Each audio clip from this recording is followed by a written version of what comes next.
Nous croyons fermement qu'en ces jours, nous parvenons à la fin de cet âge. Nous savons d'autre part que cette dispensation de l'Église sera suivie par l'ère du royaume. Les yeux de Dieu sont déjà tournés vers le royaume. C'est ce qui fait l'objet de toute son attention. Car si notre compréhension des choses est bonne, nous croyons fortement que ce que Dieu désire, en accord avec sa volonté éternelle, c'est le royaume. Dieu a appelé l'Église pour avoir son royaume. Lorsqu'un serviteur de Dieu saisit la vision de la place qu'occupe le royaume dans la volonté prédéterminée de Dieu, combien il aspire alors à l'établissement de ce royaume. Combien il désire alors aussi que tous les enfants de Dieu coopèrent avec le Seigneur pour hâter la manifestation de ce royaume.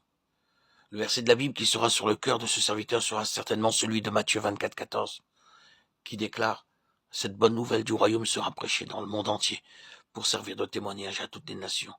Alors viendra la fin. » Nous pouvons voir dans ce passage l'étroite relation qui existe entre la prédication de l'évangile du royaume et la fin de cet âge. Il est incontestable que ce verset est difficile à comprendre de manière absolue. En fait, dans le passé, ce verset était au centre de bien des désaccords parmi les enfants de Dieu. Nous n'avons pas, en ce qui nous concerne, l'intention de prendre parti, car quelle que soit l'interprétation que nous pouvons donner à ce passage, cela ne conduirait cependant pas le peuple de Dieu à avoir une même et seule opinion. Notre désir se limite tout simplement à vouloir partager la lumière que nous avons reçue concernant ce passage de l'Écriture. La fin de cet âge, Matthieu 24, 3, est une expression qui se réfère tout naturellement à la fin de cette dispensation. D'un point de vue prophétique, cette phrase se rapporte à l'heure de l'épreuve, Apocalypse 3, 10. Cette courte période de la grande tribulation mettra un terme à la dispensation dans laquelle nous vivons. Notre âge s'appelle tout aussi bien l'ère du Saint-Esprit, l'ère de l'Église, la dispensation de la grâce ou la dispensation de l'Évangile. Cet âge qui englobe et sous-entend tous ces différents termes prendra fin lors de la période de la grande tribulation.